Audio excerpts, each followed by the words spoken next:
Iran and the US have launched devastating new strikes, the worst we've seen in months. One person is dead, 60 more are injured after Iran hit an airport in Kuwait. Video from inside the terminal shows the scale of the destruction, the roof blown open, the building on fire. Iran said the strike should serve as a lesson for the US. That was after America unleashed a Hellfire missile on a tanker trying to break through its blockade towards an Iranian port. Now to John Blackburn, Fellow at the Australian Energy Institute. Great to have you with us. So we thought Iran and the US were about to sign this peace deal, but they still haven't yet. Obviously, these strikes can't help. Surely the Strait of Hormuz has been closed for months now. How is our fuel supply particularly looking right now and into the near future? So what's happened after the strait was closed, the International Energy Agency organised a release of emergency stocks back into the market. They started doing that in March. But that release of stocks from the global supply will cease about in the next month and a half. Of course, Australia as a member country wasn't able to release it because we don't hold the required stock holdings. So what the IEA is saying is you're going to go what they call a condition red in July and August in Europe, probably a little bit earlier in Asia, when those stock holdings they've been releasing are exhausted, and then you'll start to see the full effect of the loss of that fuel from the strait. So are you saying Australia hasn't felt the full impact of the Hormuz Strait closing yet? No. So two things have happened. One is with that release of all those emergency stocks back into the market, it partly substituted it.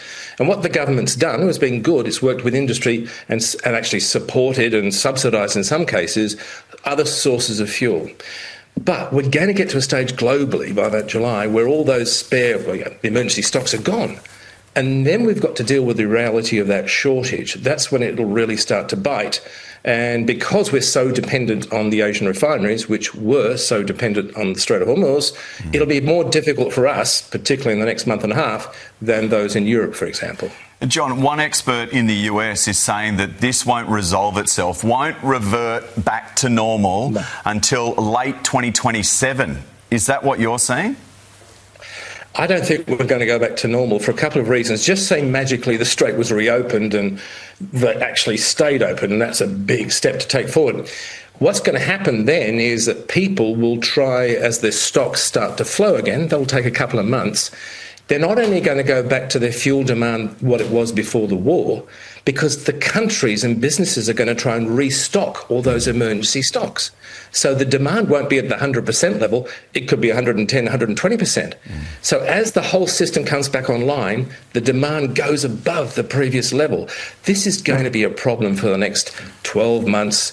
The system itself to settle down could take a couple of years. A lot of higher prices, still problems. Just really quickly, if you're advising a nation to re-stockpile their fuel, what would you say to them right now? I'm sorry, you were just cut off again. Could you say the question again? What would you say to a country trying to re-stockpile their fuel at the moment? Would you say go slow, take your time with it? Every country is going to do what it possibly can do to get fuel. We're not working collectively on this. The idea was that we should all slow that down a little bit because it's a global problem. But if we all just chase to get as much as we can, then we're actually going to cause even more a problem right across the world. Wow, sounds like the worst ahead then. Thank you. Sounds like it.